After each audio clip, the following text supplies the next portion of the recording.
جی السلام علیکم ناظرین اکرام، اس وقت ہم اڈیالہ جیل کے باہر موجود ہیں. وزیر اعلیٰ خیبر پختونخوا سہیل افریدی صاحب بھی ہمارے ساتھ موجود ہیں. آئے جانتے ہیں کہ آج ملاقات ہوگی عمران خان صاحب سے کہ نہیں. سر آج کیا اپڈیٹ ہے پلیز؟ آج ہم آئے ہیں اور ان کو نام بھی دیے گئے ہیں، لیکن پولیس والے کھڑے ہیں اور ملاقات نہیں ہونے دے رہے. وہی ہٹ درمی چل رہی ہے حکومت کی طرف سے، تو دیکھتے ہیں کیا ہوتا ہے. نیکسٹ اسٹریٹجی کیا ہوگی سر؟ دیکھیں فوکس ہمارا صرف اور صرف 27 سپٹمبر ہے. 27 ستمبر کی تیاری پوری پاکستانی قوم کرے، اور انشاءاللہ تعالی ہم 27 سپٹمبر کو اس تعداد میں نکلیں گے کہ پاکستان کی تاریخ اور تقدیر دونوں بدلیں گے انشاءاللہ تعالی. جی میرا یہی سوال تھا، لاء عمل کیا ہوگا؟ پبلک کس طرح نکلے گی؟ دیکھیں لاء عمل جو ہے تقریباً ایک ہفتہ پہلے تمام پاکستانیوں کو پتہ لگ جائے گا، لیکن اس دفعہ جو ہے 27 سپٹمبر کو احتجاج اور جو ہمارا لانگ مارچ ہیں وہ باقی تمام لانگ مارچوں سے مختلف ہوگا انشاءاللہ. اچھا سر یہ بتائیے کہ عمران خان صاحب، اس میں کوئی ڈاؤٹ نہیں ہے کہ بہت بڑا لیڈر ہے، اور جو تشویشناک خبریں سامنے آ رہی ہیں اس پر آپ کیا کہتے ہیں؟ دیکھیں وہ تو کل جو ہے عمران خان صاحب کی فیملی نے ڈینائی کر دیا.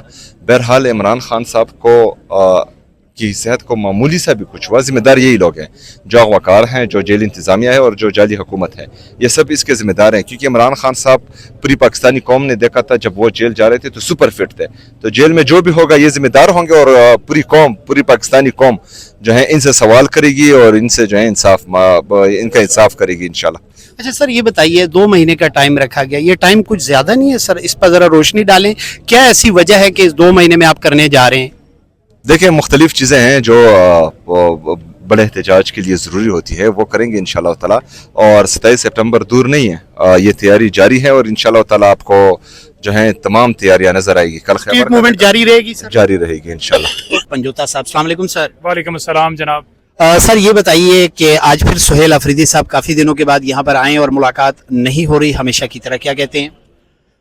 دیکھیں جی، سہیل افریدی 4.5 کروڑ عوام کے نمائندے ہیں، اور 4.5 کروڑ عوام کے نمائندے کی اس طرح تذلیل کرنا کہ ہائی کورٹ کا حکم موجود ہونے کے باوجود کہ رفقا ملاقات کر سکتے ہیں، اور جیل مینول اور پاکستان کا آئین دیتا ہے کہ ملاقات کر سکتے ہیں کسی بھی قیدی سے، تو ایسا تو نہ کلبھوشن یادو کے ساتھ کیا گیا. کئی دہشت گرد جو پکڑے گئے جنہوں نے ایڈمٹ کیا کہ ہم نے واقعی ہمارے تعلقات ہیں تنظیموں کے ساتھ، کلعدم تنظیموں کے ساتھ یا دہشت گردوں کے ساتھ، ان کے ساتھ بھی ایسا سلوک نہیں کیا گیا کہ ان کی فیملی، ان کے وکلاء، ان کے رفقا کو ملنے کی اجازت نہ دی جائے، ان تک بھی رسائی تھی. لیکن عمران خان صاحب جو پاکستان میں چاہتے ہیں کہ قانون ہو، انصاف ہو، اس کے ساتھ اس طرح کا ٹریٹمنٹ، ان کی فیملی یعنی ان کی اہلیہ بشرا بی بی کے ساتھ اس طرح کا ٹریٹمنٹ جو کہ نہ صرف قابل مذمت ہے، بلکہ میں کہوں گا کہ یہ نہ صرف پاکستانی لاء بلکہ انٹرنیشنل لاء کی خلاف ورزی ہے، اور یہ ایک قید تنہائی، ایک مینٹلی ٹارچر ہوتا ہے جو کہ ایک مینٹلی ٹارچر کیا جا رہا ہے. عمران خان صاحب سے ملاقات کے لیے سہیل افریدی اپنی کابینہ کے کچھ ممبران کے ساتھ آئے، لیکن تمام تر ایم پی ایز یا ایم این ایز جو آپ کو نظر نہیں آ رہے، ان تمام کو ہدایت دی گئی کہ آپ اپنے حلقوں کے اندر موجود رہیں، اور وہاں آپ نے جب یہاں سے کال دی جائے تو ہر چوک کو ڈی چوک بنانے کے اندر آپ نے کردار ادا کرتے ہوئے سڑکوں کے اوپر لوگوں کو نکالنا ہے. اور انشاءاللہ تعالی آپ دیکھیں گے کہ آج رات 10 بجے یہ جو ظلم ہے، یہ جبر ہے، یہ جو آئسولیشن ہے، یہ جو لا قانونیت ہے، اس کے خلاف آج انشاءاللہ تعالی بھرپور طریقے سے نکلا جائے گا. اچھا سر یہ بتائیے گا کہ یہ 2 مہینے کی کیا ضرورت ہے؟ 2 مہینے کارکنان بہت زیادہ خفا ہیں کہ 2 مہینے انتظار کرنے کی کیا ضرورت ہے، فوراً نکلنا چاہیے. دیکھیں معاملہ یہ ہے کہ اب تو 1.5 مہینہ رہ گیا ہے، اور اس کے درمیان طالب علموں سے ملیں گے، وکلاء سے ملیں گے، نوجوانوں سے ملیں گے، ہر مکاتب فکر کے لوگوں سے ملیں گے، لوگوں کو موبلائز کریں گے، لوگوں سے گفتگو کریں گے، ان کو اپنی اس جو احتجاج ہے اس کے اندر شامل کرنے کے لیے، کیونکہ ہمارا یہ ٹارگٹ ہے کہ کم سے کم 20 لاکھ لوگ جو ہیں ان کے ساتھ ہم نکلیں اور ہم آگے بڑھیں.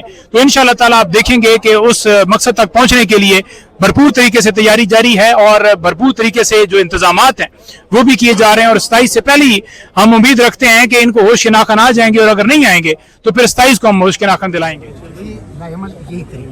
کیسے ہو حیدر؟ 27 ستمبر کو آپ کا قافلہ میں دیکھوں گا. اچھا آپ قافلے کے ساتھ آئیں گے. یہ فیس ادھر پھیر لیا وہ تاریخ خیر